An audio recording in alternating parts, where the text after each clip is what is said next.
Okay, thank you, Christy and Leissle, for the wonderful presentation. We learned a lot, and I'm just going to throw some of the questions, and I'm just for the participants. Please put your questions on the chat.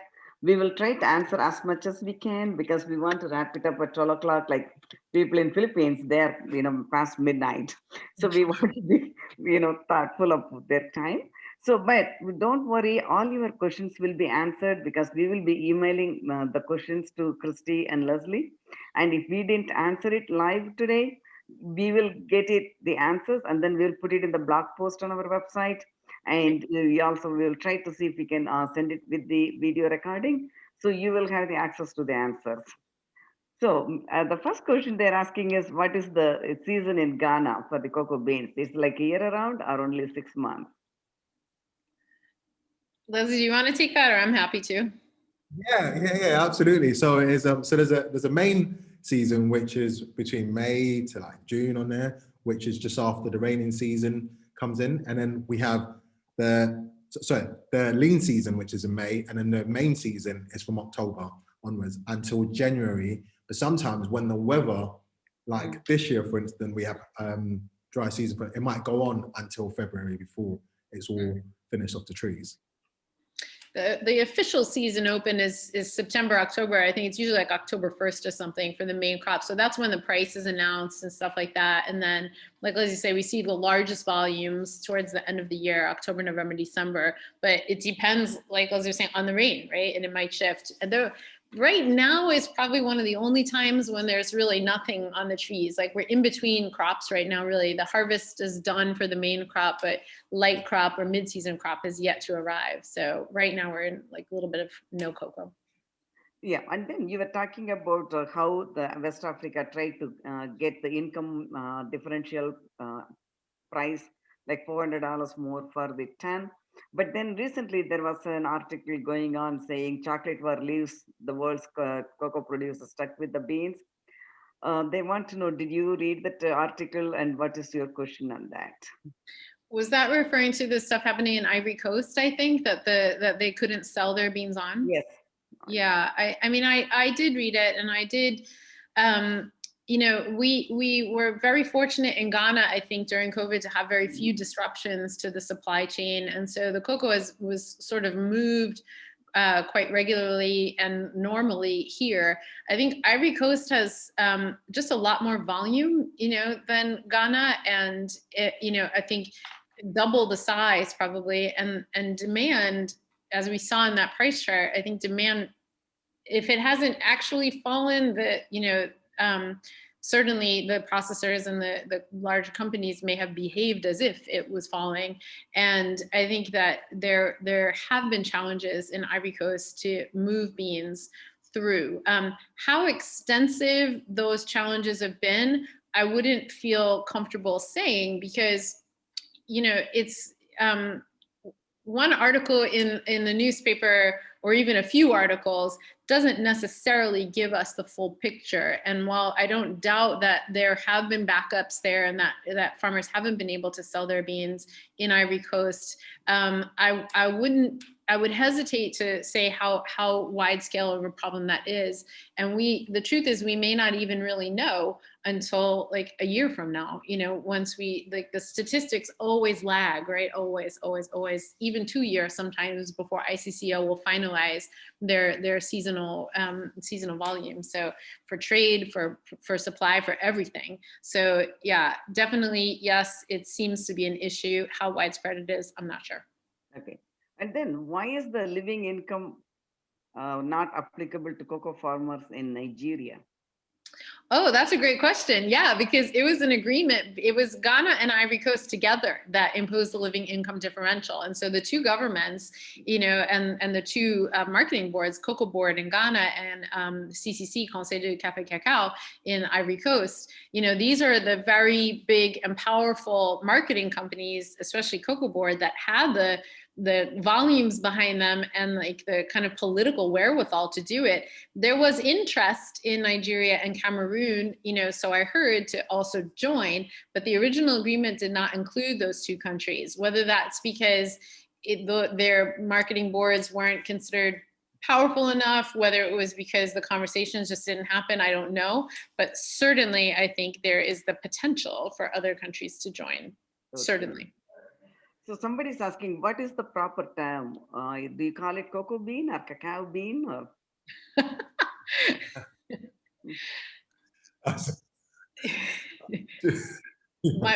Like different countries have different terms, so they're trying to find out what's the right. No, I know, I get it. I think maybe we're laughing for different reasons, but in Cocoa, my book, I even address this directly in the introduction, right? Because in West Africa, okay, in the Francophone countries, like in Ivory Coast, it'll be cacao, because that would be what, a French-speaking person would say. But in the Anglophone, here in Ghana, it's cocoa, right? And there's cacao is just not a word that we use here. And I'll be really frank, and I'll be interested to hear what Leissle says about this too. But when people come visiting from abroad, especially if they come from like a craft chocolate background and have adopted cacao for whatever reason, and come here and start using it, farmers and people in the industry, okay, they understand the word. They know what you're saying. They're like, okay, it's cacao. But what that tends to happen in my experience observing these interactions is that the farmers then just sort of feel bad. They feel like there's some word that they're not using correctly, when the fact is the entire industry in Ghana just calls it cocoa, right? So it's almost like, I've seen interactions where farmers almost look embarrassed when people come in and start saying cacao, because they think they've been saying it wrong all along, but they're not, right? Here, it's cocoa. That's what it's Ghana cocoa board, right? It's not Ghana cacao board. It's just the word that we use. Leissle, what's your own experience?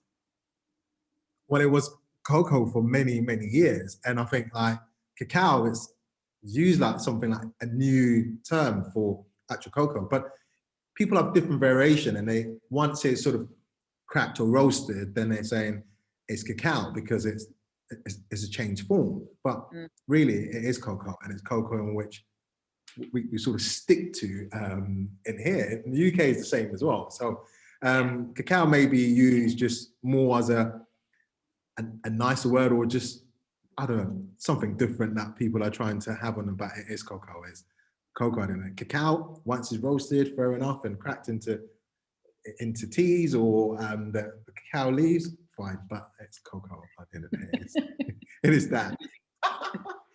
It's like, I encourage people to come here, and then we can all talk cocoa, and you'll hear how very common the word is used here and how widely it's used.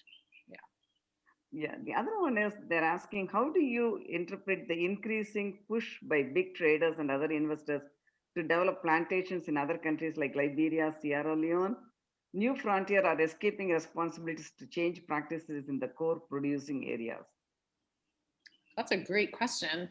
I think cocoa is for sure predominant in Ivory Coast and Ghana, and has been for 100 and almost 50 years. In Ghana's case, a little bit less than Ivory Coast. But the fact is that when cocoa was first introduced to West Africa, it spread throughout the West African region. There's cocoa everywhere. Everywhere that can support growing it. Benin, Togo, Sierra Leone, obviously Nigeria and Cameroon, but even, these smaller countries where they don't have large volumes, there's cocoa there. And I think one of the interesting things has been, cocoa is the desirable crop in West Africa. Like if you're a farmer, that's what you want to be growing. And okay, there's going to be places where cotton or coffee are the principal, crop and commodity crop, and then you want to trade those things. But for the most part, being a cocoa farmer across West Africa is very respected. It's an indicator of some kind of opportunity for wealth generation. It's what people aspire to. It's what they want to be. And so I think that, paired with the fact that there is a lot of cocoa around that just hasn't been developed in a business way, I think companies have seen real opportunity to come into these other parts of West Africa and say, all right, let's develop this. Let's, you know, from their point of view, I'm sure it's like securing the longevity of cocoa, you know, into the long term. Why not develop the spaces here where you can support cocoa growing, but socially, culturally, economically, you know, botanically, this is a place where, you know, more cocoa can definitely be grown, and I think the companies have recognized that.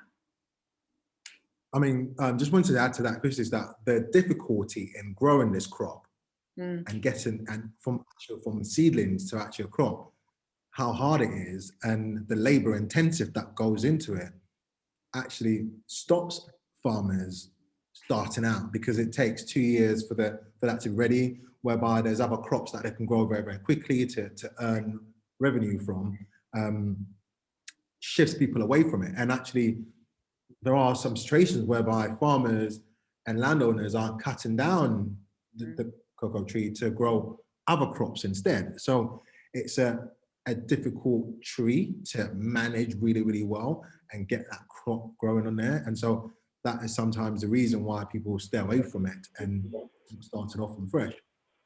So they may aspire to it, but not be able to establish, you know, the cocoa farms themselves until they've got that kind of support. Yeah, it's a great point, right? Because farmers have to make a big investment in cocoa, because it's, you know, 2-3 years, like you say, before you see any money, you know, and yeah.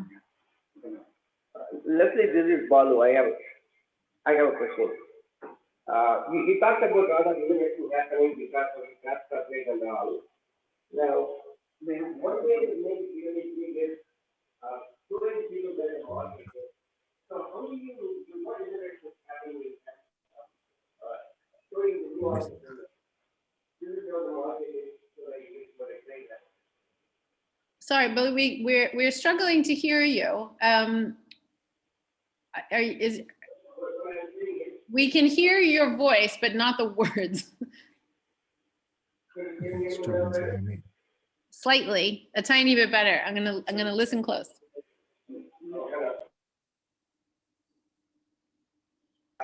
Can you hear me now? We can hear, yeah, that's much better. What kind of innovation is happening in terms of showing the people, I mean, new entrepreneurs coming in craft chocolate industry, to show where the market is? Are we generating new markets? Are you trying to use the existing market? What's happening in that marketing point of view? That's a fantastic question. You know, I think here there is one big opportunity, which is to develop the domestic market for chocolate, right? And so, like, if we're looking at the value addition side, there's only room for growth, you know, for domestic consumption.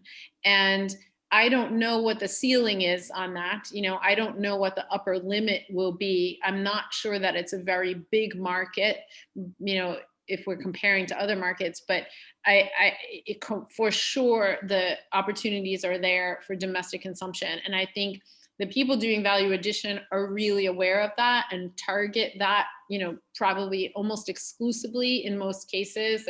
They're looking to sell value added products right here in Ghana. Having said what I said about the kind of potential for a ceiling on that, you know, there might not be much room for growth beyond a certain point. I think everybody is also looking abroad, you know, and you know, and I would turn it to Leissle here to say, you know, like, what do you see as the international markets for your own product? Well, first I wanted to say, like, there are amazing chocolate, like bean to bar makers in Ghana, like incredible. I mean, the taste and flavor, it's super amazing. And the difference in the quality that they deliver, I mean, honestly, if you put the same sort of bars or beans on the market here, it would be super expensive, because they put so much more ingredients and like the actual natural product, and the volume of cocoa in there is amazing. I mean, I'm blown away, to be honest with you. However, I feel that within the market, in terms of Europe, for instance, is that the perception of sort of West African cocoa beans being just blended, it's changing that innovation to have more beans that are labeled with specific areas that they're from and be more targeted as to, for instance, the Eastern region or 𝗪𝗂𝗃 on there. So instead of just saying Ghana, it's actually focused on the region and really having specialty beans being labeled for the labor of love that comes from it is something that I want to see. And when you go to chocolate festivals, you might have beans from Ghana or West Africa that's just blended, and people don't actually have any knowledge of the flavor, the actual cocoa flavor you're tasting comes from these two countries, because this distinctive chocolate taste really comes from Ghana or Ivory Coast, which is that cocoa flavor that people have loved for many years in terms of Cadbury's. Yes, there is different flavors that comes from it, but if we can improve in the fermentation, the flavor of some of these beans are so incredible. And I get to taste that in Ghana because I see some bean-to-bar makers actually using incredible beans to actually make chocolate, which is a huge difference. So that's where I see it. And I think there's almost two different, focuses. I think the local artisans here, they, some of them already do export, obviously, and it is so difficult to get chocolate intact out of, West Africa. We're in tropical region here. It's very, very hot. I think in Accra, we're like 3 degrees north of the equator or something. I mean, getting chocolate out of this country in a way that's going to be palatable to people, in temperate climates is really hard. So it's almost like the bean is, there's a target market for the beans in the way that Leslie's doing it, where it's like different varietals, different terroirs, different, quality of like just or type of fermentation practices. And that could definitely be like overseas markets because it's easier to ship the beans, right? So we can look outside for that in a way that's really different to the way an artisan would have to look at markets, because it is just that difficult to get the chocolate out. And it happens, right? Like 57 has export. I mean, people do it, but it's very, very challenging. I mean, thanks to your training, I managed to get a chocolate bar that was made the day before onto the plane with me to come and share. And I mean, it's just incredible. The flavor of the beans of the bar as well was just amazing, but it's something I wouldn't have known and where to put it. But like, and look what it took, right? It's like, I brought it in my little, like, my little cooler, with ice packs in it. And it was like, you had to take a taxi really fast so that it wouldn't melt along the way, and it's just like, even a few bars is like just very difficult to get out of West Africa in a way that you might want to eat it at the other end. Totally. Yeah. Okay, the next question is, most of the chocolate makers, are they located in rural areas or urban Ghana? And then what is the valuable cocoa consumption in rural area? And what is the main cocoa product, or, what is the main cocoa product is consumed? So the first question, mostly urban. So in Ghana, for sure, the chocolate makers are mostly in urban spaces. So it's like here in Accra, maybe in Tema, and I don't think we have any in Kumasi or Takoradi. I might be mistaken about that, but there's I don't know of really any artisans in rural areas. There is a new company that set up in Suhum, which is just north of Accra, but I wouldn't call it necessarily rural. It's a bush town. So mostly in a place where there's infrastructure, utilities, electricity, a paved road. That's where the chocolate makers really need to be. In Ivory Coast, there are some opportunities, there are some projects and businesses where it is more rural. Excuse me, their Project Hope and Fairness, if you go to their website, that they have for a very long time supported chocolate making communities in cocoa growing communities to make their own chocolate in Ivory Coast. And so Project Hope and Fairness does have support for very rural based chocolate makers on the Ivorian side. Here in Ghana, we haven't seen so much of that yet, but maybe it will change with Three Mountains. You never know. The next question is, they're asking, when storage, how do they prevent the pest infestation, or is there any way, space for innovation in storage? Of beans, Randall, or chocolate? The beans, cocoa beans. it's difficult. Leissle, you want to take that one because they do usually move out of the bush pretty fast, but do you want to speak to that? Yeah, so I mean, like, in terms of, so what happens is the farmers would initially dry the beans, put them in a sack themselves and put it in their own little warehouse. Then when the season opens, they then take it to the PCs to then buy it all. Now, in terms of the PCs, how they stack it quite well that to stop any rodents or anything getting to it. But the transportation of where some of these beans come from is that it's very difficult to actually, they're in the bush, they're close to wildlife on there. So they manage it as much as possible. But the transportation of the beans to the main warehouses in Tema and Takwa, it's covered, it's protected very well. They go on large trailers. It's something that is difficult to get away from because of where the farms are. It's just a huge challenge, and it's something that you have to live with, but just manage it well. As such on there. And I think, in terms of innovation, I would say, I'm not sure how much innovation there has been in this process of evacuation, as we call it. You have primary evacuation, which is from farm to kind of depot, and then secondary evacuation from depot to the port, essentially, or to the free zone into a factory. And I would say, I'm not sure how much innovation there has been in that respect, but I would say what is underappreciated is the enormous scale of the endeavor, and it's like, this is what has set Ghana and Ivory Coast apart, is that they can do this with these huge volumes because a lot of people work really, really hard. Like, I like to sit around at the depots in the main season and just observe. And it's like, those guys are exhausted, and it's, but they're during main crop, that's what they do because there is no alternative. Cocoa is going to come from the farm, and unless you've not sent your cocoa over to the port, what are you going to do with it? That is everybody's livelihood. So they just literally make it work. And it's I'm just going to add to that, it's very difficult to have, I mean, there'll never be a time that I think machines or get away from humans doing some of this work, because you can look at them as possible. You need that manual labor to deliver this. I just can't see it. Even, and to put it in a plastic bag, which some people would be wrong to do that. I'm totally covered, because some of the beans, you start to get heat and it'll start to ferment straight away on there. So you need these sacks, which the sacks have to be airy. So I cannot see it, and I would hate to see beans going into plastic bags. Okay. Yeah.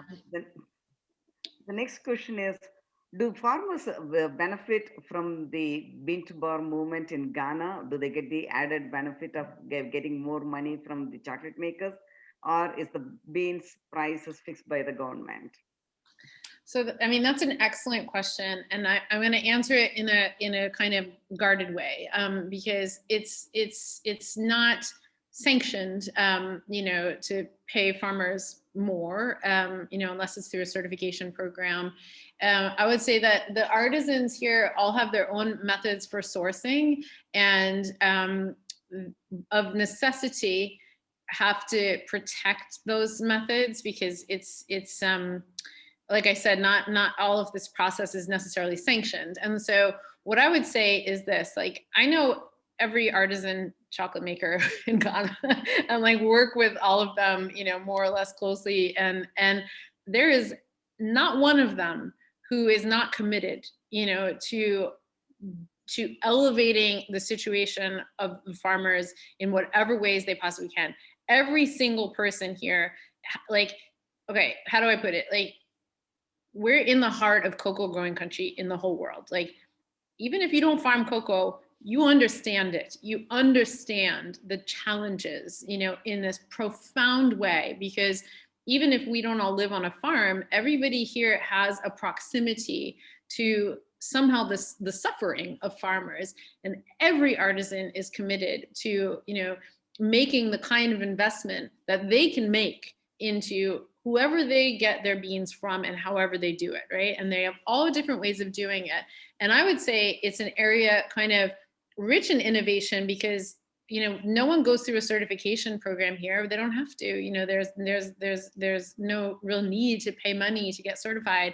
And when you're a one-person factory, it's also not a big part of the consumer market here. So I would say everybody does as much as they can, and it is extremely personal, right? Like everybody here who makes chocolate knows exactly who is growing their beans and has, in many cases, like personal relationships there. So it's an area that is necessarily protected in some ways from public view, but I would, I'm 100%, happy to vouch for it because I've even seen it with my own eyes. Definitely agree. Following to that, the other question is somebody says they buy only 2 tons a year, but if they want to buy directly from Ghana, do you have any advice? Instead of buying from other fair trade companies, they want to see how they can impact the cocoa farmers in Ghana and buy directly. That's a fantastic question. I'm very grateful for that question. Currently, there's not too many options, but some of the options that do exist, 𝗪𝗶𝗀𝗀 has, like I said, 𝗪𝗶𝗀𝗀 cooperative has direct trade arrangements. So you can contract, directly with 𝗪𝗶𝗀𝗀. If I don't know what their minimum tonnage is, but Uncommon Cacao does source from 𝗪𝗶𝗀𝗀. And so if you're looking for smaller quantities, in that range that you're describing, Uncommon could supply with fair trade and organic certified beans from West Africa. And there's other possibilities as well. I mean, Leissle, what's your own kind of view to the future for that? I mean, currently it's, let's say, for us, where our opportunity for our transition beans will come later on in the year, in terms of us having that available.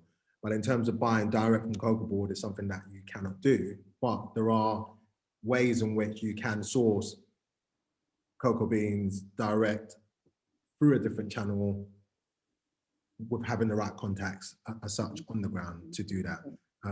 It still would be bought through the LBC, but then we can assist and facilitate that. So it's not going through third-party chains, because our vision is to be a one value chain throughout all, opposed to multiple value chains. Our value is to be one value chain. So that cuts out so many middlemen before you actually receive the beans, and then in return, a lot more goes directly back to the farmers on what we do.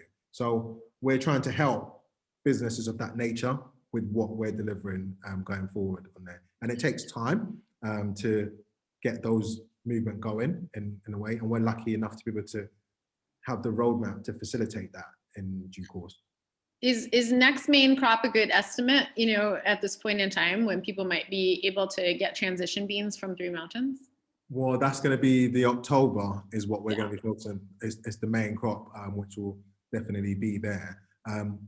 We're not going to touch the sort of lean season beans in May, as really the main crop will be. So towards the latter part of the year, December, October time, those are the months where we'll look to those beans. And then we'll have some amazing beans, and we'll have time for us to have some amazing flavor notes, because we've got you and amazing people on the ground that can really create some amazing chocolate beans with our chocolate bars of our beans. So yeah.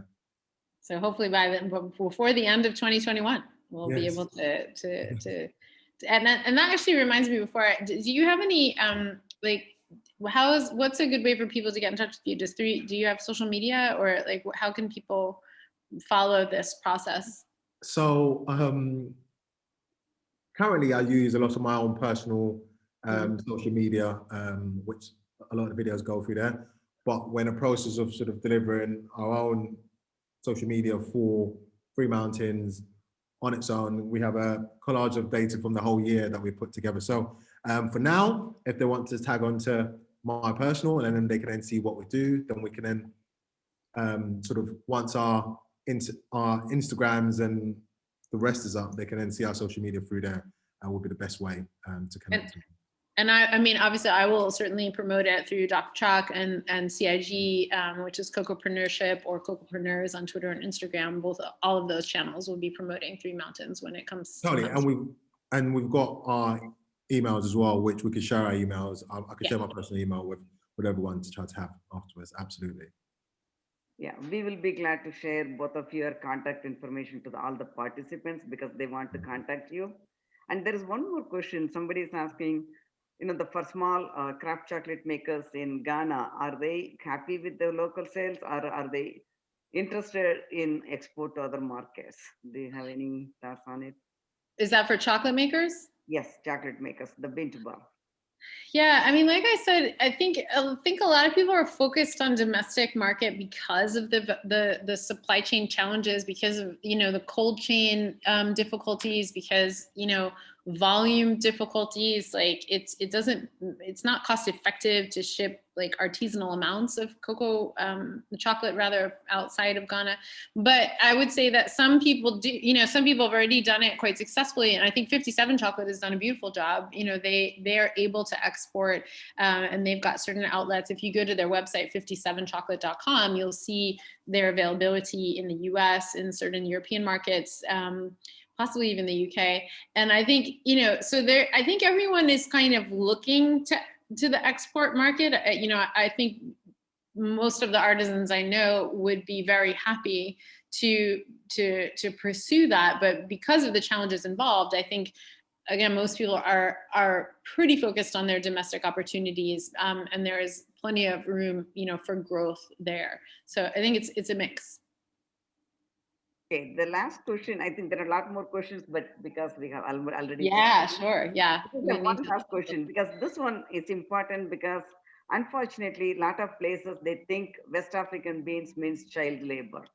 So they are asking, is it child labor still a problem? And, what's your views on it? They want to ask you and Leissle, both of you. With that, I think the rest of the questions will be answered by email or blog post.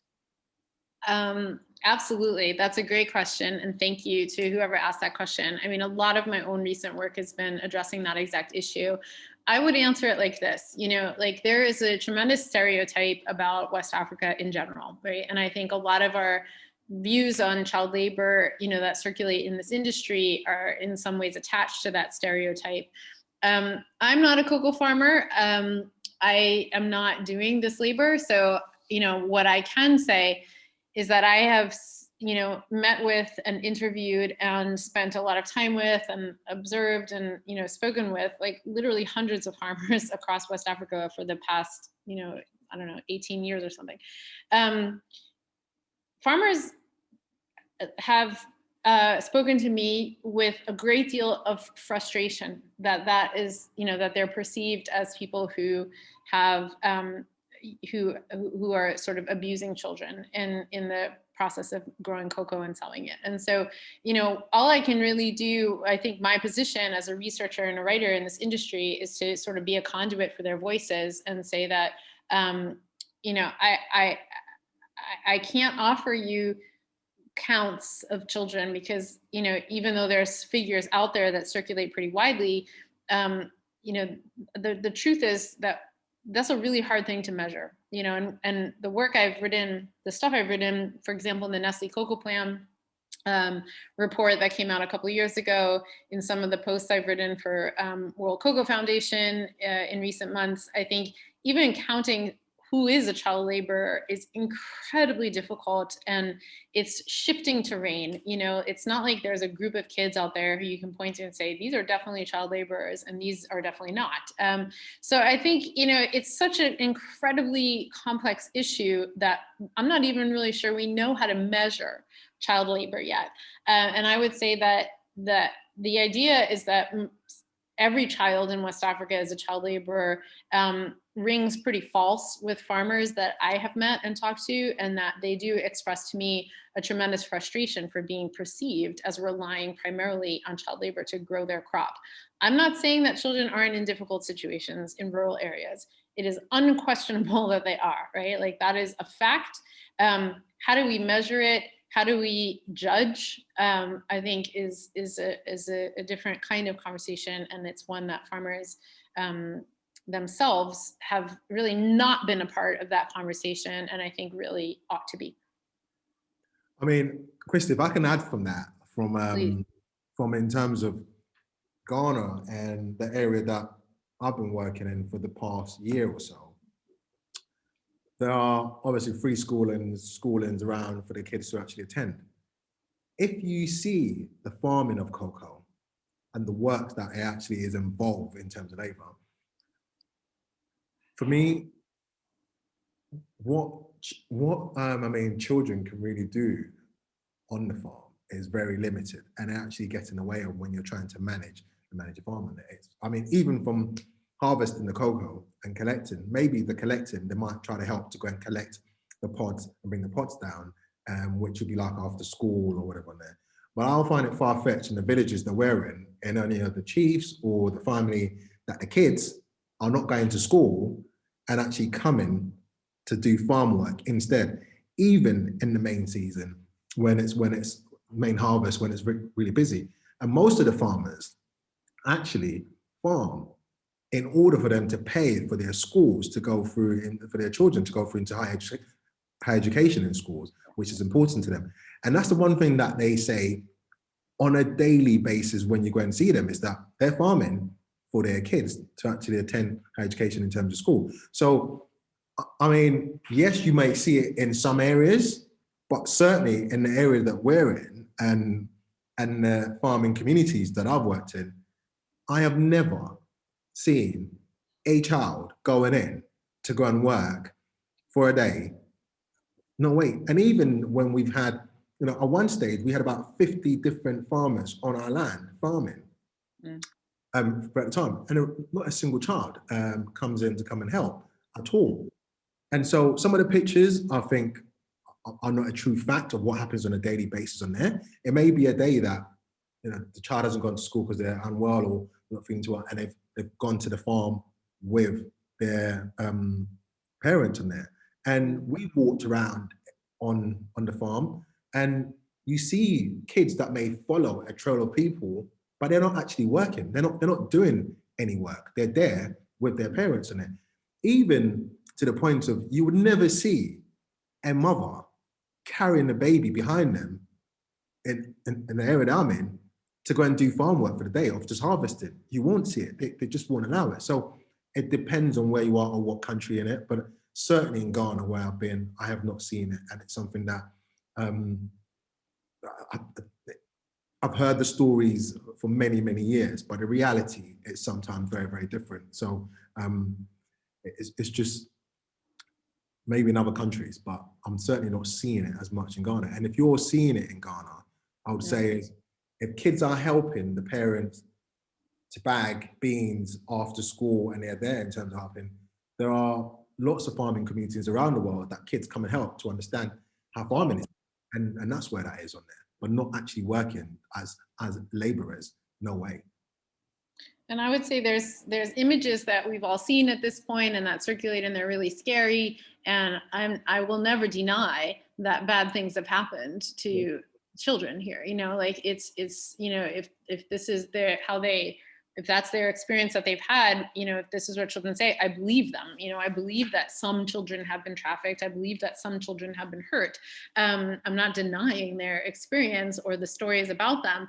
What I have, you know, what I do push back against, because the farmers express this to me, is that that's not the reality. It's not like every time you turn around in Ghana, there's a child who's been enslaved on a farm and abused. You know, I think in my experience, in farmers' experience that they have expressed to me, that is very much the exception and not the rule. And to kind of make a blanket statement that all children on farms are suffering in this way is really not the experience that I have had, or that farmers want, you know, they would never be able to support that with evidence, because it's not generally their experience. They're humans too, right? They're parents too.